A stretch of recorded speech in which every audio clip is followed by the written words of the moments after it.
This book is about monism, pantheism, teaching that you are God, that you are part of a cell in the mind of God. I mean, it's so anti-Christian as to be unbelievable. John Marks Templeton is a promoter of Lucis Trust, which is also known as Lucifer Publishing Company, the Theosophical Society. Okay, we all know about his involvement with the Parliament of World Religions, and it's something interesting. If you got the proceedings from the Parliament of World Religions that just took place in 1993, and you look at the list of the speakers simply list in all caps all of the Luciferian speakers. Lowercase letters for normal speakers, higher case for Luciferian speakers. Okay? But he paid for that. Okay?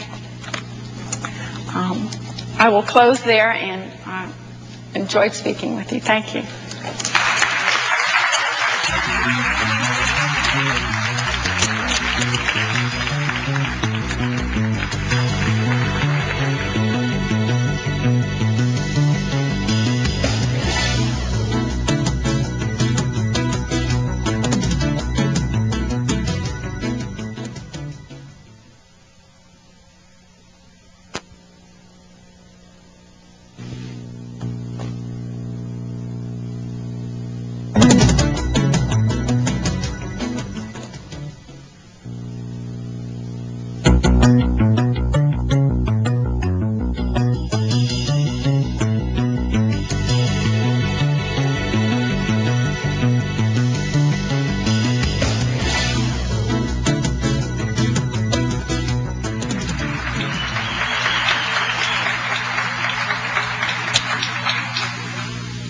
Talking about John Marks Templeton, whose picture and advertisement for his book was on the back of Christianity Today.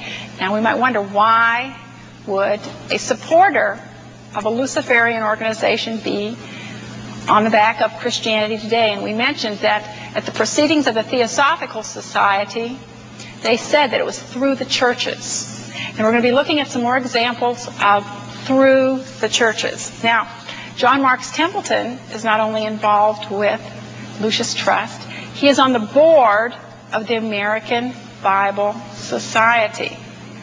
This is called infiltration, ladies and gentlemen. If you get a King James edition from the American Bible Society, and you do a little collation, as I did in Romans chapter 1, I found that the American Bible Society had changed the King James Bible in 13 places in Romans chapter 1.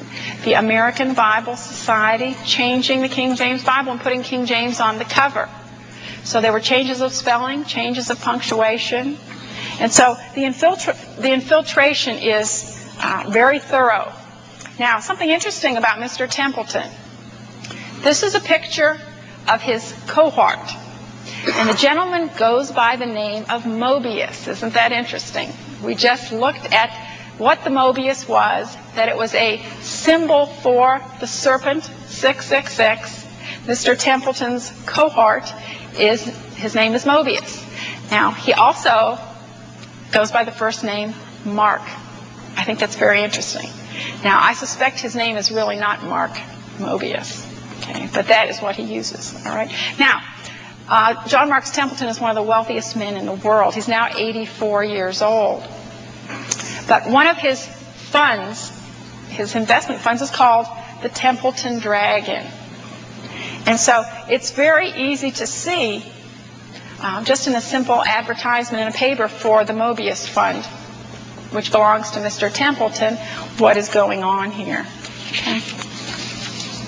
Now, the Theosophical Society that we mentioned was started by Madame Blavatsky. I don't know if any of you have ever seen a picture of her, but those eyes on that woman are not the eyes of a human being. There's absolutely no question in my mind. And I wanted you to see what she looked like. There's a verse in the Old Testament that talks about someone's countenance revealing an awful lot about a person. And I think that that reveals an awful lot about that woman. But she started the Theosophical Society, and her two books, The Secret Doctrine 1 and The Secret Doctrine 2, are the Bibles for the New Age movement. Now, Remember we said it was going to come through the churches. Okay? This was Madame Blavatsky's newspaper. The name of the newspaper was Lucifer. Nothing like being up front with what you're all about. But you can see right there it was published by H.B. Blavatsky and Annie Besant, the lady who had this symbol. Okay, now, I don't know if you can read this type, but I did want to put this up here to document what the front of her magazine says. It says, I, Jesus, right there, am the bright and morning star, Lucifer. Can you see that? I don't know if you can read that. You can all read that. Okay, now she's giving a reference here to 2 Peter and to Revelation 22. Now, does the Bible say that the bright morning star is Lucifer? Of course not. Okay, the King James Bible says in Isaiah 14:12 that Lucifer is the fallen angel. He's the son of the morning. He fell and he became Satan. Okay. Now, conversely, Peter and Revelation talk about Jesus Christ, who is the bright and morning star. There's nothing alike about them at all. Okay? But she is saying, I, Jesus, am Lucifer, the bright morning star. Now, this is back in the late 1800s. But remember, they said they were going to come in through the churches. Okay, this was their plan. Now, if we look in the New International Version today, where it says, I, Jesus, am the bright and morning star, that's somewhat correct. The King James says, I, Jesus, am the bright morning star there, Revelation 22:16. Okay, 2 Peter 1:19, the NIV says that Jesus is the morning star. And in the King James, he's the day star, so it's somewhat equivalent there. So they're correct in their reference to Jesus Christ there. However, in the NIV and also the NASB and other Bibles, they have omitted the name Lucifer from Isaiah 14:12. And they have substituted the name of Jesus Christ here, morning star. So it says, how have you fallen from heaven, morning star? So if someone ran morning star through an NIV concordance and wanted to see who is the morning star, they would conclude that Jesus Christ and the fallen angel Lucifer were one and the same person.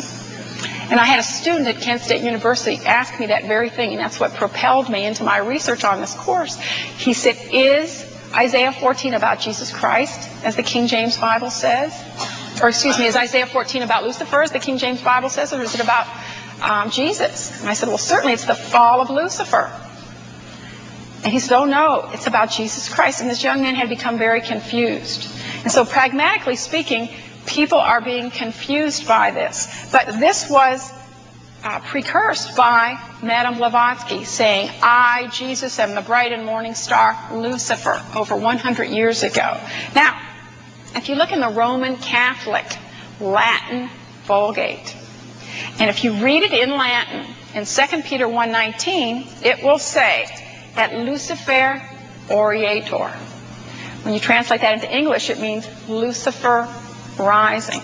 So the Roman Catholic Latin Vulgate Bible has always said that Lucifer was Jesus Christ. Okay? Now, interesting. Lucifer, et Lucifer oriator in Latin, Lucifer rising. Remember we talked about Led Zeppelin? They're coming back up again. Led Zeppelin did the soundtrack for a movie by an underground filmmaker, and his name is Anger. For those of you who are art majors, you may have heard of him. He's a famous underground filmmaker. The name of that film was Lucifer Rising. The English translation of the Latin Vulgate, et Lucifer oriator. So they have Lucifer rising here. So they are going so far as to substitute Lucifer here as the morning star in 2 Peter. Okay. Now, if we look at the Hebrew text, if someone would question you and ask you, say, well, perhaps morning star is a better rendition there. I'll just give you a little bit of a background on that. Number one, the word star is not there at all in the Hebrew text. In Isaiah's scroll, in those 20 Dead Sea Scroll manuscripts, the word star, which is kokab in Hebrew, it doesn't appear at all. Now, God uses the word star in verse 13 following verse 12 when he's talking about something else. He uses the